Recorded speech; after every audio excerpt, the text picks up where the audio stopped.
All right, so I'd like to thank you for joining me on my podcast. I enjoyed Stalker very much, and I'm excited to have you on. And Thank so, you. for the first part, can you please explain a little bit about yourself for those who don't know who you are? Well, I'm one of the two people in Brynolf and Young, a Swedish magic duo, and we've been working together since we did our first stuff in 2004, I think. That was a friend's wedding. And after that, I think first thing we did together was like on the magic bigger scene was the fest in Beijing 2009, where we took a silver medal. Then we did Fool Us and Fool Penn and Teller, and then we did Britain's Got Talent, and then we did 3 seasons of our own TV series in Sweden, and we have done three major national tours in Sweden with three different shows: Hocus Pocus Motherfuckers, The Circle, and Stalker. And Stalker we took further on to New York, where we played for almost 6 months this spring. So That's that's awesome. That's awesome. And so, what was the storyline, and how did you come about creating Stalker? always when we create things, it's never linear. It's never one path you take. We I think I came up with a name to start with because I was looking back to Hocus Pocus Motherfuckers, our first major show, and we had some elements in there which I really liked. And I said to Jonas, well, maybe we should, if we put that up again, we should name it Stalker. And then Jonas said, maybe we should do another show called Stalker. And he had an idea about the specific ending with a banner drop, so to speak, which you know what I'm talking about. Yeah, Um, and he had an idea about that. And from there, so we had the name, we had the ending, and from there we kind of started building it up. The name Stalker, I mean, what we do as magicians, we gain information that we shouldn't know about. That's kind of the same thing as what a stalker does. So there are some similarities in there that we like took hold of. that's awesome. And so, when you were younger, what got you into magic? My brother is 1 year younger than me, and he started doing some juggling stuff. And he started buying things from a local magic dealer. And at the same time, approximately in Sweden, we had a TV program called Magical translated. If you translate it, it would be like magical. And and both me and Jonas saw that program. We didn't know each other by then, but that kind of sparked an interest. We both of us had been interested in magic when we were younger, but you only come to a certain point and then you like let it go. And so in our late teens, both me and Jonas started all over again. And for me, it was this program in the combination with my brother starting buying magic stuff. That's awesome. And so, was there ever a point in your career where you thought about quitting or stopping, and how did you overcome that? No, not really. Once I finished school in Sweden, I did my military service here, and I after that I started to study architecture in Gothenburg in Sweden. I did that for 3 years, and during that period, I started to go dancing a lot, like evening courses, evening classes, like jazz, ballet, and modern and tap dancing. And they had this place where I went dancing. They also had a school, a 3 year musical entertainer performing arts school.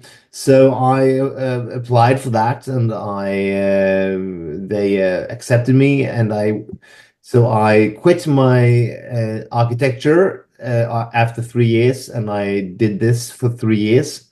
And once I had been going through this performing arts school, I was already working with magic so much. So from then on, it's been like only forward.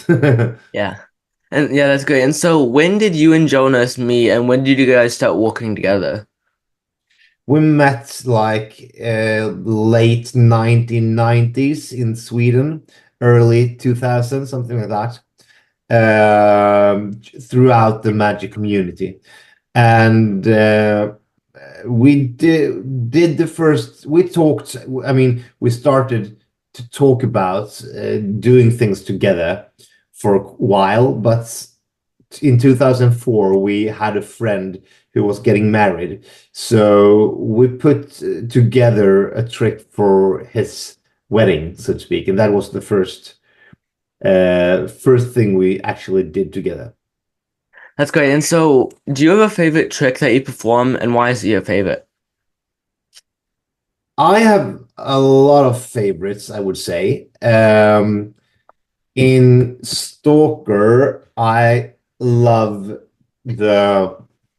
I love mixtape, the first the Tinder trick, so to speak.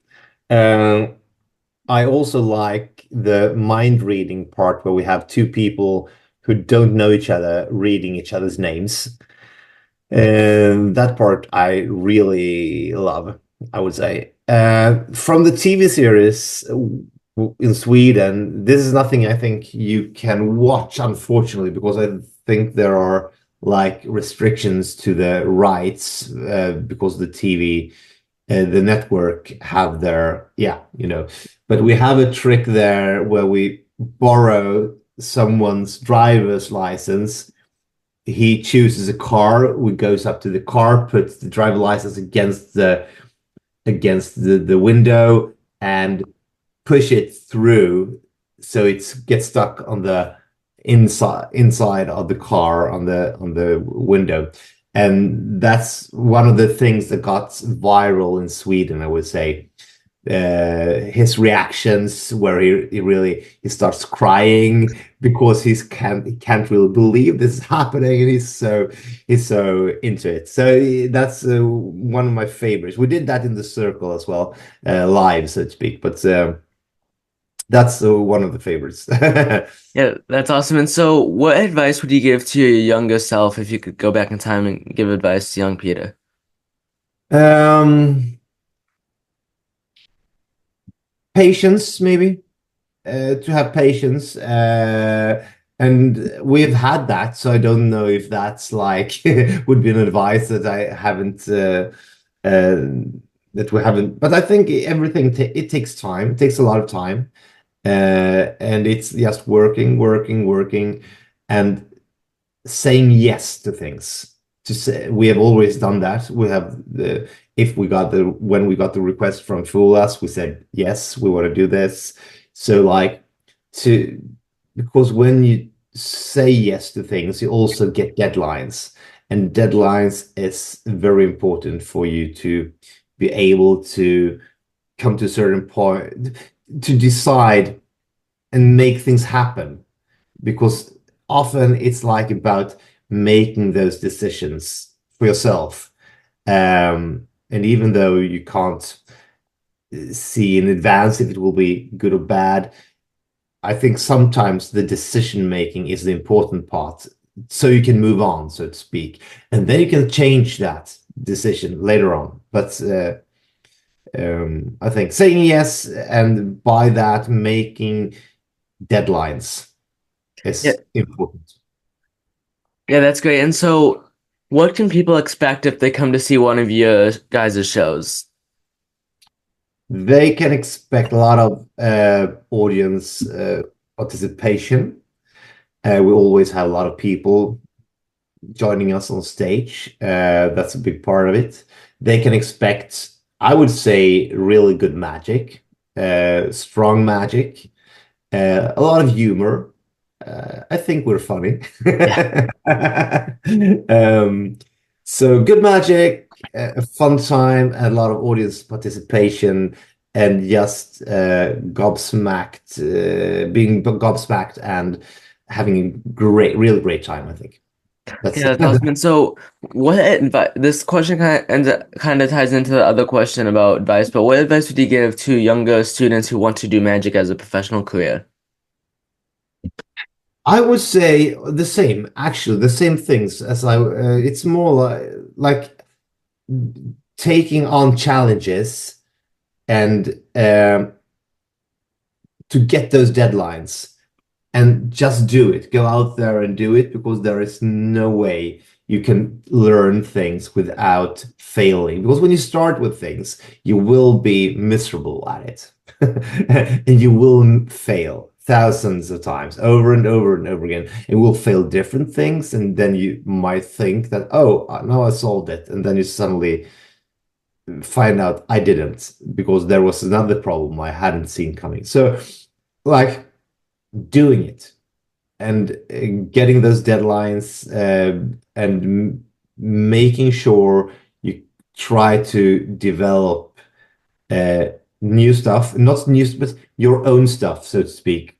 And it could be new stuff, but when you start out doing magic, you should do covers. You should do what other people have done before because that's tried and tested, and through that you get to know how you should do it. You get all this um, not information. What's the word? Uh, real life experience. That's so important. And once you have done that at one certain point, then you can start creating your own material, and then you can use all this knowledge that you have gained by doing other people's stuff. So deadlines, saying yes to things, and just making magic, make magic to people. Yeah, that's great advice. And so, I'd like to thank you for joining me today. That wraps up the interview. So, thank you. Thank you, Timothy.